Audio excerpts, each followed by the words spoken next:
If you're right at the beginning of your journey with the harp, you may be wondering, does one need to learn to read music, or is it possible to learn to play by ear? Is either better than the other? And if you learn one way, is this going to impact your ability to learn the other way, or will it impact other skills you may want to learn, such as improvising or memorizing the music? My name is Zuzanna, I am a harpist and a harp teacher, and in this video I will answer all your questions and help you decide what to do. Let me start this episode by answering the one burning question: does one need to read music to play the harp? The short answer is no.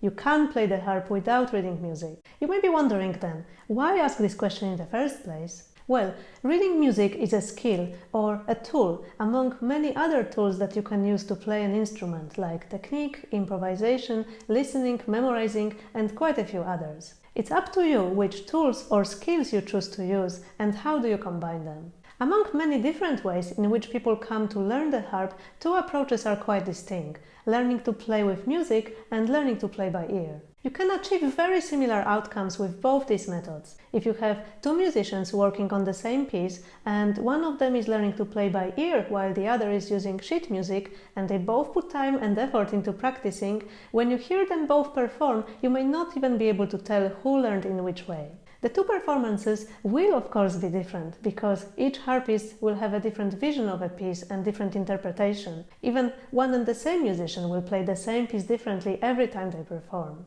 People can get in a lot of heated discussions about which approach is better and what makes a better musician. You will also find people arguing that a good musician should be able to do both, and more, and all at a high level. You will find many great examples of musicians who fit into each of these categories, as well as many musicians who don't, and we could make a whole series of videos about what does it mean to be a great musician, and we still wouldn't have answered that question. So I am not going to get into any of these discussions, but instead I would like to encourage you to focus on you and what approach is best in your case.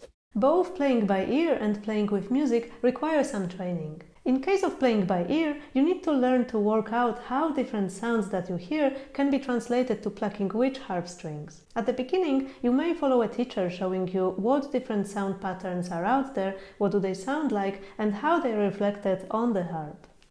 For example, this F major chord sounds like that. It is played by 3 fingers placed on the strings, with a string of a gap between each of the 2 fingers and with your thumb on the middle C. There are more major chords out there, and when I play a couple of them now, F major, C major, G major, you can definitely tell that although they are all different, there are some similarities in how they sound. We can say that they all have similar flavor. They also translate to the same pattern of 3 fingers placed on strings with 2 gaps, one between each of the fingers. When playing by ear, you learn to recognize this special flavor of the sound of major chords and then translate them to this 3-finger pattern, with some similarities and differences depending on the chords.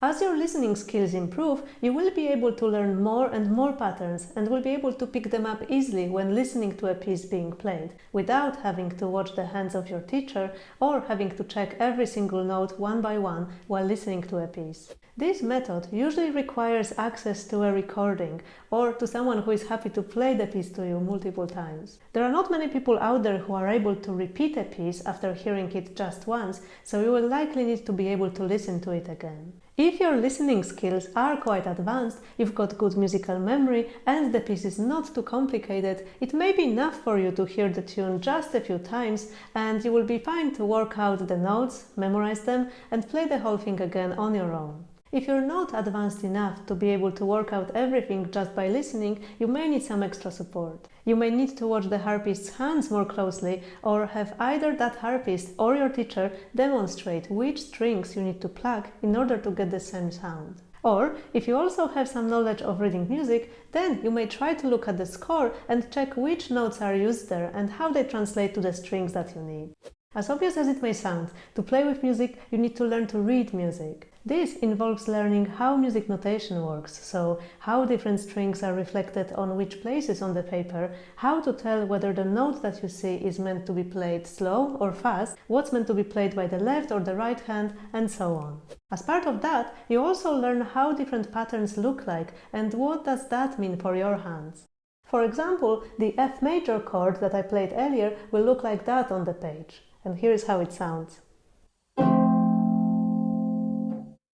You can see the highest note is the middle C, with a line crossing that note in the middle, which is where our thumb goes. The gaps between the other fingers are reflected by leaving these spaces free of notes, otherwise it would look like that in the score. Here are some other major chords that I played. Let me play them again. F major, C major, G major. Can you see that although they are all in different spaces, they are the same shape, just like my fingers kept the same shape while playing? Large part of learning to read music will be noticing these and other shapes and translating them to what your fingers will be doing on the strings. If you're curious to learn more about reading music or improve your existing skills, I've got something special for you today, so make sure you check out the link in the description of this video. As you may remember, when playing by ear you will usually memorize whole pieces. With sheet music you don't need to memorize the music anymore, unless you want to. If you're a confident reader, you can work on multiple sections in a piece at the same time without needing to memorize any of them. If you are a very confident music reader and an advanced harp player who can also sight read well, you can simply sit down, open the music and play a piece through right away without putting any practice on that particular piece earlier, which is a really cool thing to be able to do.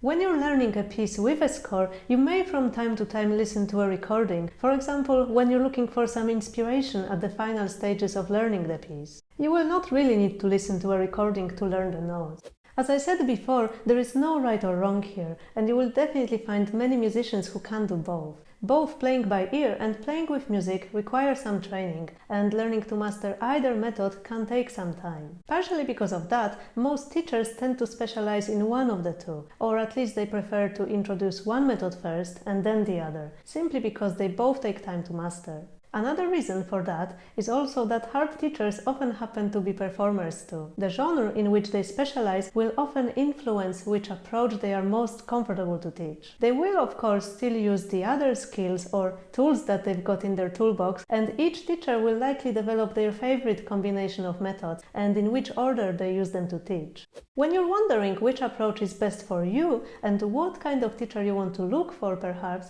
the genre of music is likely the first thing that you want to consider, in addition to how independent you want to be in your harp playing, accessibility of resources, and also your preferred way of tackling challenges. Let's talk about the genre first. With classical music, although most musicians will be able to play by ear, reading music is essential, and usually the vast majority of resources is shared through sheet music. When it comes to traditional or folk music, nowadays many musicians read music, as well as write down and share their arrangements. But because of the way traditional music evolved, being passed on by playing and listening across many generations, this approach is still very important in this genre.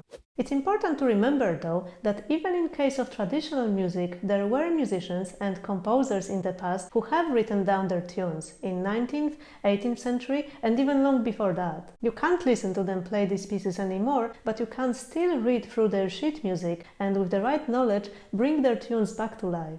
So, when you're pondering on which path to take, you may want to ask yourself what kind of music are you enjoying most or that you would like to play on the harp, as in some genres reading music may be more important than in others, and in some playing by ear may have more important role. If you're not sure what do these genres of music sound like, on my channel you will find playlists for traditional and classical harps, so you can get started listening. Another thing worth considering is how independent you like to be in your learning, and how important is it for you to be able to easily access as many resources as possible. If you like to explore various pieces and kinds of music on your own and would like to be able to access pieces that are available as sheet music but haven't been recorded, then being able to read music can give you a lot of freedom to pick and learn your favorite repertoire without needing your teacher or anyone else play it for you. Even if your goal is to learn some popular songs with recordings easily accessible on YouTube, Spotify, or even a good old-fashioned radio, while you can easily pick up the tune yourself by ear,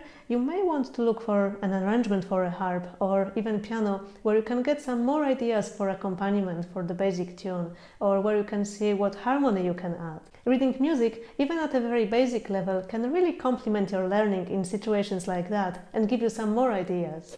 Another thing to bear in mind is how accessible are the resources that you're after. When one looks at how harp compares to other instruments on whether reading music or playing by ear is more prevalent, I would say that when you look at the materials and resources out there, a lot of them involve reading sheet music, and among these, a large part of the materials relies only on reading music, including some resources dedicated to people who want to teach themselves to play the harp on their own. Some of these include video recordings, and some will show you exactly which fingers to put on which strings or how to work out the tunes by ear on your own, but other videos may be just showing you the basic technique, so you will still need to have some knowledge of reading music to get the most out of the pieces.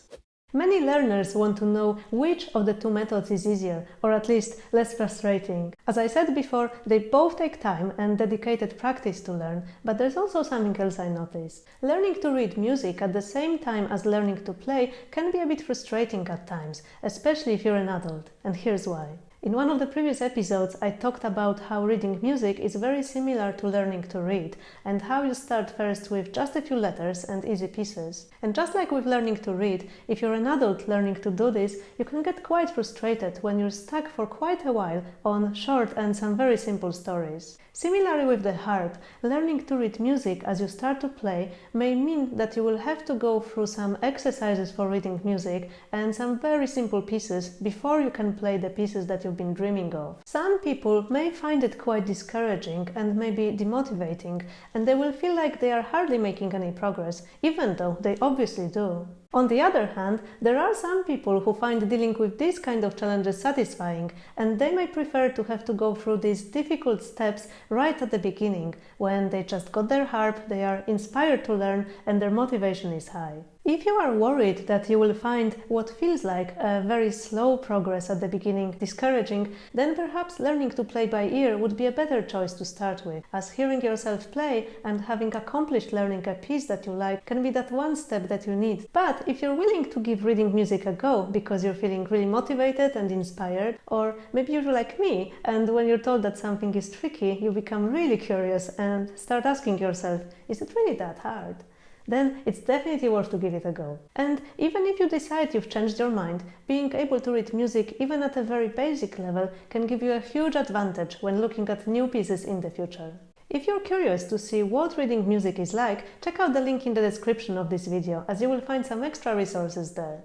Choosing to go for one approach doesn't mean that you have to completely abandon the other, or that you will find it harder to learn the other way in the future. It is also not true that if you learn to play with music, then your ability to play by ear or to improvise will be impacted. Remember, these are only the tools, and ultimately it's always up to you how you use them. If you start learning to play with music, this does not mean you will depend on having a score with you for the rest of your life. As long as you give yourself opportunities to practice playing by ear, you can use both to complement your playing. And if you start out with playing by ear, there is nothing that prevents you from later adding reading music to your box of tools.